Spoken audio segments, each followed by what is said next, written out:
मैं उस टाइम भी ये गल का जिक्र किया सी कि जिहड़े बिल ने ये किसानां दे डेथ दे वारंट्स ने एक चोर दरवाजे के जरिए बैकडोर के जरिए ऑर्डिनेंसां दे रूप दे विच ये लैके आए। ये मैनूं पहले दसे सरकार ये ऑर्डिनेंसेस लियाउण दी लोड़ की सी। अफसोस ना कहना पैंदा है दुनिया की सारिਆਂ नालों वड्डी डेमोक्रेसी है। ये चीज़ां अफगानिस्तान विच वेखियां सी, ये चीज़ां इराक दे विच सदाम हुसैन दे वेले वेखियां सी, ये लिबिया दे विच कर्नल गद्दाफी वेले वेखियां सी, ये युगांडा दे विच इदी मीन वेले वेखियां सी, ये महात्मा गांधी दे देश च कदी किसी ने सपने में भी नहीं वेखियां। इन कानून में तरमीम करने को तैयार है, असी तरमीम करने तैयार। उसका मतलब है कानूनों में वड्डी कमी है। आपने खुद कबूल किया इसमें बहुत सारी कमी है। अगर कमी है तो वापस क्यों नहीं?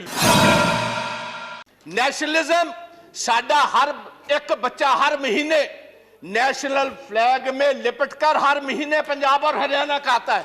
आप हमें नेशनलिज्म सिखाएंगे भाई?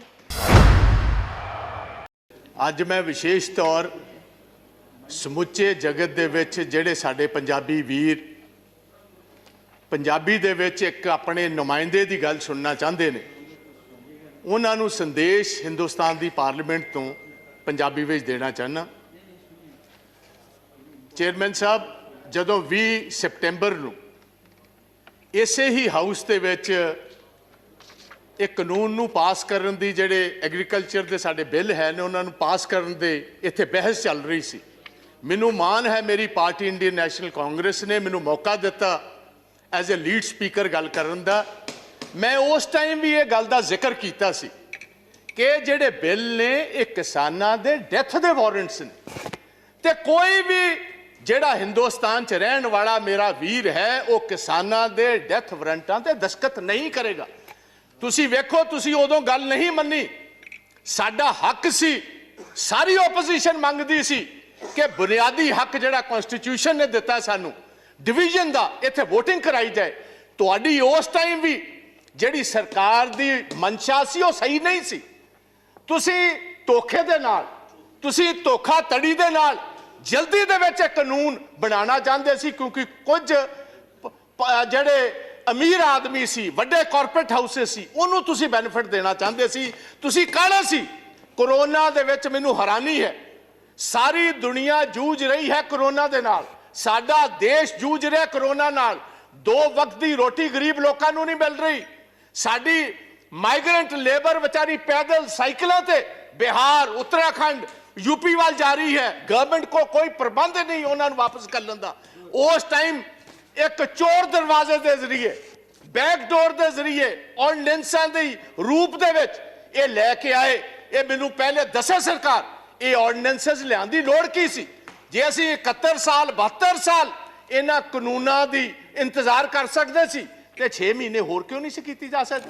इसे गल कारण अज मोदी साहब तुहाडी सरकार ते पंजाब दे, हरियाणे दे, वैस्टर्न यूपी दे, राजस्थान ते बाहर दे किसानां दा फेथ नहीं है, यकीन नहीं है। उन्होंने पता है चंद पूंजीपतियां दे बेनिफिट वास्ते कानून लेके आए ने, ये किसानां दे बेनिफिट वास्ते, किसानां दे हक दे कानून नहीं ने। एक होर मैं तुहानूं दसदा, मैं इस हाउस दे विच किसी पोलीटिकल पार्टी दे आज जिन्ने किसान यूनियंस बैठियां किसी लीडर दे कहण ते लोक नहीं आए। ये जन अंदोलन है। हर घर दे विच अपने आप लोगों ने अपने ट्रैक्टरों विच डीजल पाया। हर पंजाब दे किसान ने फी एकड़ 500 रुपया इकट्ठा करके ये सारे किसान यूनियन के लीडर्स नूं दिता। मैनूं अफसोस है इस हाउस च कहना पैंदा, मनोज जी 1971 दे विच बांग्लादेश की लड़ाई दे विच असीं 93,000 पाकिस्तानियां नूं एज वॉर प्रिजनर्स लिया। 2 साल असीं उन्हां नूं रोटी भी दिती, पानी भी दिता, बैडिंग भी दिती, लॉजिंग भी दिती। अज असीं अपने किसान वीरां नूं बिजली कट दी, अज असीं इंटरनेट कट दिता, असीं अज उन्हां तों पानी कट दिता, असीं उत्थे तवारा बार्ब्ड वायर्स ऐ लगा दित्तियां जिस तरह 1960 दे विच बर्लिन वॉर बनाई जा रही है, एक वॉर प्रिजन बनाया जा रहा है। अफसोस ना कहना पैंदा है दुनिया की सारिਆਂ नालों वड्डी डेमोक्रेसी है। ये चीज़ां अफगानिस्तान विच वेखियां सी, ये चीज़ां इराक दे विच सदाम हुसैन दे वेले वेखियां सी, ਇਹ ਲਿਬੀਆ ਦੇ ਵਿੱਚ ਕਰਨਲ ਗਦਾਫੀ ਵੇਲੇ ਵੇਖੀਆਂ ਸੀ, ਇਹ ਯੁਗੈਂਡਾ ਦੇ ਵਿੱਚ ਇਦੀ ਮੀਨ ਵੇਲੇ ਵੇਖੀਆਂ ਸੀ। ਇਹ ਮਹਾਤਮਾ ਗਾਂਧੀ ਦੇ ਦੇਸ਼ 'ਚ ਕਦੀ ਕਿਸੇ ਨੇ ਸੁਪਨੇ ਵਿੱਚ ਵੀ ਨਹੀਂ ਸੀ ਵੇਖੀਆਂ ਜੋ ਸਾਡੇ ਕਿਸਾਨ ਵੀਰਾਂ ਨਾਲ ਇਹ ਹੋ ਰਿਹਾ। ਸਾਡੀਆਂ ਮਾਤਾਵਾਂ, ਸਾਡੀਆਂ ਭੈਣਾਂ, ਸਾਡੇ ਬੱਚਿਆਂ ਸਮੇਤ ਅੱਜ ਦਿੱਲੀ ਦੇ ਬਾਰਡਰਾਂ ਤੇ ਬੈਠੀਆਂ ਨੇ। ਤੁਸੀਂ ਉੱਥੇ ਉਹ ਰੂਪ ਦਿੱਤਾ ਜਿਸ ਤਰ੍ਹਾਂ ਕਨਸੈਂਟਰੇਸ਼ਨ ਕੈਂਪਸ ਨੂੰ ਦੇਣਾ ਹੁੰਦਾ। ਕੱਲ 12 ਪਾਰਟੀਆਂ ਦੇ ਲੀਡਰ गाजीपुर गए, पुलिस ने अंदर नहीं जान देते। किस किस्म दी democracy Hindustan. Parliament session in operation होए, तुसी पार्लियामेंट लीडर्स ਨੂੰ ਉੱਥੇ ਜਾਣ ਦੀ ਇਜਾਜ਼ਤ ਨਾ ਦਿਓ, ਇਹਨੂੰ ਅਸੀਂ ਡੈਮੋਕ੍ਰੇਸੀ ਕਹਿੰਦੇ ਆ। ਤੁਸੀਂ ਕਹਿੰਦੇ ਹੋ ਸਾਡੇ ਤੇ ਵਿਸ਼ਵਾਸ ਕਰੋ। ਮੈਂ ਤੁਹਾਨੂੰ ਇੱਕ ਸਵਾਲ ਪੁੱਛਣਾ ਚਾਹੁੰਦਾ ਚੇਅਰਮੈਨ ਸਾਹਿਬ, ਤੁਹਾਡੇ ਜ਼ਰੀਏ ਸਰਕਾਰ ਨੂੰ। ਤੁਹਾਡੇ ਐਗਰੀਕਲਚਰ ਮੰਤਰੀ ਜੀ ਨੇ ਇਹ ਗੱਲ ਕਹੀ ਹੈ 1.5 ਸਾਲ ਵਾਸਤੇ ਅਸੀਂ ਇਹ ਕਾਨੂੰਨ ਰਾਖਵੇਂ ਰੱਖ ਦਿੰਦੇ ਆ, ਇਨਬਾਇਸ 'ਚ ਰੱਖ ਦਿੰਦੇ ਆ। ਮੈਨੂੰ ਇਸ ਗੱਲ ਦਾ ਫਰਕ ਦੱਸੋ, वापस लेने दे विच ते राखवे रखने च फर्क की है? मैं टेक्निकली ये बात पूछता हूं, अगर आप ये कानून को इन एम्बेंस रखते हो उसका मतलब 1.5 साल के लिए ये कानून वापस हो गए। अगर ये वापस हो गए तो भैया क्या आप अकेला बूझ का सवाल बनाए बैठे हो कि किसान माफी मांगेगा तो तब हम मानेंगे? आप ये बात कहने को तैयार हो हम अपने इन कानून में तरमीम करने को तैयार है? असि तरमीम करने तैयार, उसका मतलब है कानूना विच वड्डी कमी है। आपने खुद कबूल किया इसमें बहुत सारी कमी है। अगर कमी है तो वापस क्यों नहीं लेते? और मैं मोदी जी को यह गुजारिश करूंगा, मोदी साहब तुहाडी कांग्रेस के नाल ते कोई अदावत हो सकती है, तुहाडी ओपोजिशन पार्टियां नाल अदावत हो सकती है। हिंदुस्तान का किसान तो वह जिन्हें तुहानू वोटां पा के कामयाब किया, तुहाडी उहदे नाल की अदावत है? प्रधानमंत्री जी अज मौका है, दूजी बार तुसी प्रधानमंत्री बने हो, अज मौका स्टेट्समैन बनने का, स्टेट्समैन अज तुहाडे कोल मौका एक बार फिर सरदार पटेल वाली जगह लैन दा। वह भी गुजरात का एक पुत्र सी जिन्हों लोग वल्लभ भाई पटेल नूं सरदार के टाइटल नाल जानदे। अज तुहाडे कोल मौका है, आओ चलो, मैं तुहाडे नाल चलना, चलो सिंघू बॉर्डर। किसान जे तुहाडे नारे ना मारनगे को मैं तुहाडे बेनिफिट वास्ते लेके आया सी, जे तुसी नहीं कबूल दे, अगर आप समझते हो ये आपके हक के नहीं है, भाई मैं वापस लेता हूं। इसमें आपका बड़ापन होगा। दरिया दिली जो लीडर होता है वो उसका सीना भी उतना बड़ा होना चाहिए, दरिया दिल होना चाहिए उसको, दरिया दिली दिखाइए। आज आपको स्टेट्समैन बनने की जरूरत है, प्रधानमंत्री तो आप सेकंड टाइम बन गए। आज सारा देश इंतजार करता है कि मोदी साहब कब आएंगे। वो तोमर साहब की बात पर यकीन नहीं करते। क्यों नहीं करते? क्योंकि जिस ढंग से आप ये कानून लेकर आए हो, जिस ढंग से आपने इस पार्लियामेंट को, जो हिंदुस्तान की सबसे, मैं समझता हूं एक सबसे बड़ा फेथ है जिस हाउस पर, वहां हमारा जमहूरी हक नहीं दिया, आपने तो डिवीजन नहीं कराई। उसका मतलब था आपको जल्दी कौन सी बात की? आप मैं अपने पंजाब स्टेट की गल करना जहां साहब, स्टैट्यूटरी बॉडी है तुहाडी जीएसटी, पिछले 10 महीनों का 8000 करोड़ रुपया पंजाब का इन्होंने नहीं दिता। तुहाडा फेथ असीं किस तरह करिए, तुहाडा यकीन असीं किस तरह करिए? रूरल डेवलपमेंट फंड पंजाब का RDF जो बुनियादी, क्योंकि जो फसल पंजाब की एजेंसी खरीदती है फूड कॉर्पोरेशन ऑफ इंडिया, हम क्योंकि अपने किसान को टैक्स नहीं करते, असीं अपने किसान को टैक्स नहीं करते, ये लेवी जिहड़ी है स्टैट्यूटरी है गवर्नमेंट को देनी पैंदी है। साडा 3% तो घटा के 1% कर दिता।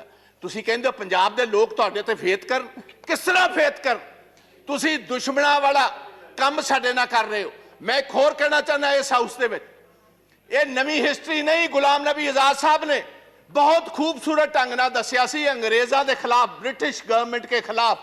देवगौड़ा जी 6-7 बड़ी मूवमेंट हुई एग्रीकल्चर, जिसको लीड महात्मा गांधी, वल्लभ भाई पटेल साहब करते रहे, और सभी जगह पर ब्रिटिश को अपना पैर पीछे खींचना पड़ा और जिम्मेदारों की बात माननी पड़ी। तो ये मैं गुजारिश करता हूं, पगड़ी संभाल जट्टा। आज से 100 साल पहले शहीद आजम भगत सिंह के ताया और उनके पिता ने यह आंदोलन शुरू किया था, और हमारे दीपेंद्र सिंह हुड्डा जो बैठे हैं, इनके ग्रेट ग्रैंडफादर, वो भी इस मूवमेंट में साथ है, चौधरी माथुराम जी। उस मूवमेंट में भी 3 कानून ही आए थे, जैसे अब 3 लेकर आए। 9 महीने मूवमेंट चली और अंग्रेजों को भी अपने घुटने टेकने पड़े, गोडे टेकने पे। मैं कि इस पवित्र सदन दे विचों कहना चाहना, यही जिक्र सा सुखदेव सिंह ढींडसा ने किया है। लाल किले दे उत्ते जो कुछ होया 26 जनवरी नूं, सानू बड़ा अफसोस, सानू बड़ा दुख है। As a Punjabi, as a Sikh, I condemn that whole incident what happened. सानू तुसी नैशनैलिटी ना सिखाओ। नेशनलिज्म साडा हर एक बच्चा हर महीने नेशनल फ्लैग में लिपट कर हर महीने पंजाब और हरियाणा का आता है। आप हमें नेशनलिज्म सिखाएंगे भाई? आप उनको खालिस्तानी कह रहे हो जो लाल किले की, क्योंकि बहुत सारे लोग हिस्ट्री नहीं जानते। हमारे 9वें गुरु गुरु तेग बहादुर महाराज, गुरु तेग बहादुर जी ने किसके लिए शहादत दी थी? उन्होंने शहादत दी कश्मीरी ब्राह्मण्स के लिए। कश्मीरी ब्राह्मण पंजाब में गुरु तेग बहादुर जी के पास आए कि औरंगजेब हर रोज जनायु उतारता है, तलवार के ताकत के साथ वो हमें कन्वर्ट करता है, हमारे धर्म को तब्दील करता है। आप इन पिटीशन हमारे साथ चाहिए।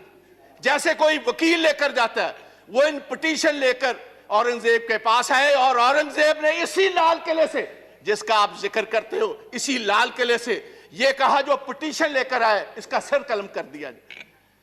वहां उनकी शहादत हुई और उनकी शहादत की याद में जो शीशगंज साहब, शीश कहते हैं गले को, उनकी याद में शीशगंज साहब गुरुद्वारा जो खड़ा है, वो हमारे हिंदू ब्राह्मण कश्मीरियों की वजह से यह शहादत हुई। और आप हमें खालिस्तानी कहते हो? मेरे अपने पिता जो फॉर्मर मिनिस्टर थे, 5 लोगों के साथ पंजाब में 1987 में उनकी शहादत हुई।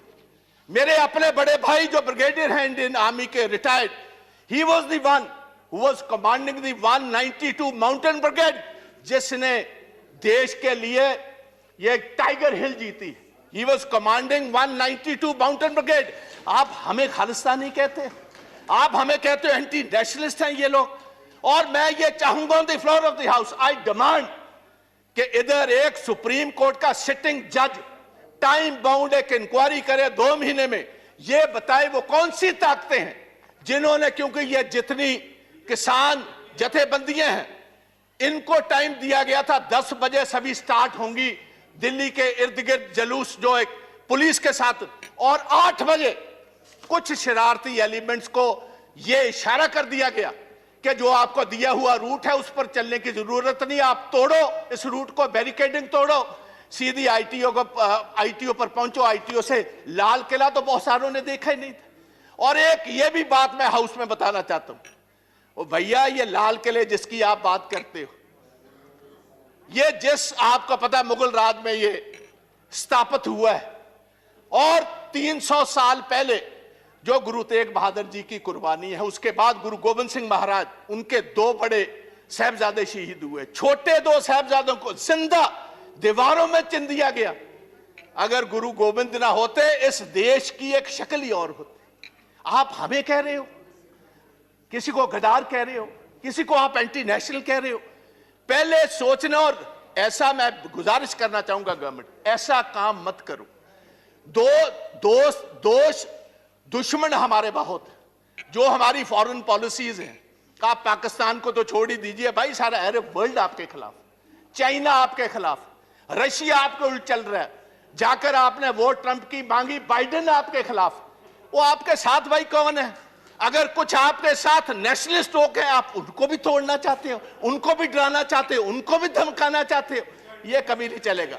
और पंजाबी और सिख विशेष तौर प्यार से तो बात आपकी मान सकते, डर से, डरावे से, बंदूक से, तोप से ये डरने वाली कौमें नहीं। इन्होंने तो सारी हिस्ट्री ही शहादत की है।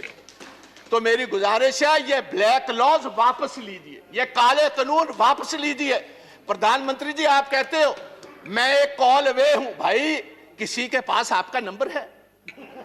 किसके पास आपका नंबर है? आप क्यों नहीं इन किसान जथेबंदियों को, ये मेंबर्स ऑफ पार्लियामेंट, इनको साथ लेकर चलिए, हम चलते हैं आपके साथ।